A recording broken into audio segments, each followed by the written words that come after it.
जी बिल्कुल, रात के बाटी चौक में एक सानहा होता है, एक अफसोसनाक वाक़या होता है। एक माँ अपनी बच्ची के साथ मेन सिरवी लाइन में गिर जाती है, जिससे दोनों की हलाकत हो जाती है। इस वक्त मेरे साथ मौजूद है पाकिस्तान पीपल्स पार्टी के फैसल मीर, उनसे बात करते हैं कि ये सारा जो वाक़या ये क्या हुआ और इसमें इनका क्या रद्द-ए-अमल है, इनसे बात करते हैं। जी, अस्सलाम वालेकुम। देखिए, इस अफसोसनाक वाक़े के ऊपर हम उनकी फ़ैमिली से हमदर्दी करते हैं, लेकिन जो इससे भी ज़्यादा खौफनाक बात है वो ये है कि यहाँ पे अभी भी वो गटर जो है वो ओपन है और 9 और गटर हैं यहाँ पे जो लोग बता रहे हैं, जो कि अभी भी ओपन है। और रात से लेके अब तक ना ही कोई वज़ीर यहाँ पे आया है, ना ही कोई आला अफसर आया है, और ना ही कोई जो यहाँ पे जो लोग बता रहे हैं, जो कैंप लगा के बैठे हुए हैं, कि रात को तमाम जो रेस्क्यू टीमें हैं वो सोई हुई थी और मीडिया ने भी दिखाया उनकी वीडियोस। तो मैं दरख्वास्त करूँगा वज़ीर आला पंजाब मरीम नवाज़ साहबा से कि वो फौरी तौर पे अपनी टीम लेकर ख़ुद यहाँ पर पहुँचें, क्योंकि एक उनकी जो गुड गवर्नेंस है उसके ऊपर बहुत बड़ा क्वेश्चन मार्क है, क्योंकि वो ख़ुद कहती रही हैं कि मैं एक चीज़ खुद चेक करती हूँ गटरों के ढक्कन तक। हमारे तो अगर मुर्तज़ा वहाब साहब अगर कोई गटर में ढक्कन से की वजह से कोई बच्चा शहीद हुआ था तो उन्होंने माफ़ी मांगी आगे प्रेस पर और ख़ुद उस जगह पे पहुँचे, उसी वक्त वज़ीर आला साहब गए। तो अभी तक यहाँ पे हमें उस तरह का रिस्पांस नज़र नहीं आ रहा। किसी भी हादसे को पोलिटिसाइज़ नहीं करना चाहिए। तमाम जो गवर्नमेंट्स हैं, वो सिंध की हो, पंजाब की हो, KPK की हो, उन्हें इस तरह के वाक़यात को रोकने के लिए इक़दाम। मीर साहब, रात उन्होंने एक कमेटी बना दी है, 3 अफसरान को उन्होंने फौरी तौर पे, जो आला अफसरान है टीपा के, वासा के और जो प्रोजेक्ट डायरेक्टर है, उन्हें मुअत्तल कर दिया है। 24 घंटे में जो डिप्टी चीफ सेक्रेटरी है, उन्हें कहा कि इसकी रिपोर्ट दी है, उसके ज़िम्मेदारों को तयन किया जाए। तो इस पर आप क्या रद्द-ए-अमल देंगे? उन्होंने कमेटी बना दी है। देखिए, मुअत्तल जब उन्होंने किया उसके बाद यहाँ पर रेस्क्यू के काम में कितनी तेज़ी आई।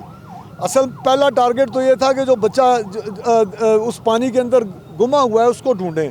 तो कमेटियां बनाने से वो बच्चा जो है फौरी तौर पे रेस्क्यू नहीं हुआ। वो जाके 18 घंटे 20 घंटे बाद, अगर 17 घंटे बाद अब जाके उसको बरामद किया जा रहा है, तो इसका मतलब है कि वो रात को विदिन 2-3 आवर्स, कमेटियाँ बाद में अनाउंस करते, पहले यहाँ पे इंतज़ामिया खुद पहुँचती, अपनी ज़ेर निगरानी सारे सियासतदान जो हैं वो ऑपरेशन करवाते हैं, क्योंकि मीडिया के ऊपर ये चलता रहा है कि जो रेस्क्यू टीमें हैं वो सो रही हैं। देखिए, रेस्क्यू का जो मौक़िफ़ है, उनके तर्जुमान का कहना है कि रात के इस वाक़े को मशकूक करार दिया जा रहा था। जो प्रोजेक्ट डायरेक्टर हैं, ये वासल करें, इस वाक़े को मशकूक करार दे रहे थे। पुलिस ने मुतासरा फैमिली का जो हस्बैंड है, जो कॉलर था गुलाम, तो उसे हिरासत में ले लिया है, उसके भाइयों को भी पकड़ लिया है।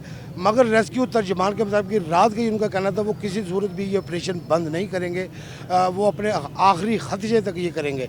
तो मैं समझता हूँ कि रेस्क्यू ने जो ऑपरेशन किया उससे मुतमिन होना चाहिए। तो इस पर आप क्या कहेंगे? देखिए, जिस भी हुकूमती अहलकार ने ये बात की कि ये तकनीकी तौर पर पॉसिबल नहीं है कि यहाँ पे कोई सरकारी या हुकूमती अहलकार ने जिसने भी ये बात की, अगर अब ये इस्टेब्लिश हो गया है कि वाकई उसमें माँ बेटी गिरे, तो उस आदमी के ख़िलाफ़ मुकदमा होना चाहिए, उसको गिरफ़्तार करना चाहिए, क्योंकि उसने झूठ फैलाया और ये रेस्क्यू के काम में दखल अंदाजी की, उसको रोका। हो सकता है कोई जान बच जाती, क्योंकि इन्होंने इसको एक तकनीकी तौर पे नामुमकिन करार दिया, इन्होंने रेस्क्यू ऑपरेशन नहीं किया फौरी तौर पे। तो इस पे तो हम यही कहेंगे कि जिस शख्स ने भी ये बात की उसके ख़िलाफ़ मुकदमा होना चाहिए और उसको गिरफ़्तार करके कराकबाजी सज़ा देनी चाहिए। इसके लिए तो PK एक्ट भी मौजूद है।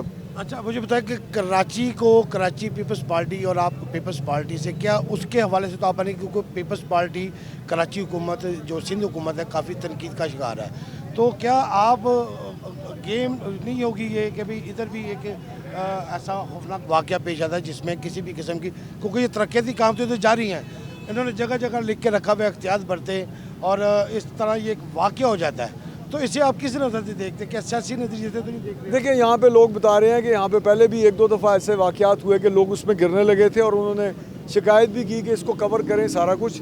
तो किसी इस तरह के वाक़े के ऊपर सियासत करना बिल्कुल गलत चीज़ है। अगर कराची में इस तरह का वाक़या होता है तो वो कराची के वज़ीर आला का कसूर नहीं है, अगर लाहौर में होता है तो वो वज़ीर आला मरीम नवाज़ का कसूर नहीं है। लेकिन क्योंकि हमारे लाहौर के बारे में कहा जाता है कि ये पेरिस है और यहाँ पे हर चीज़ स्पिक एंड स्पैन है, यहाँ पे कुछ हो ही नहीं सकता, एक ऐसा शीशे का घर बनाया गया है कि जिसके अंदर हर बंदा खुश है।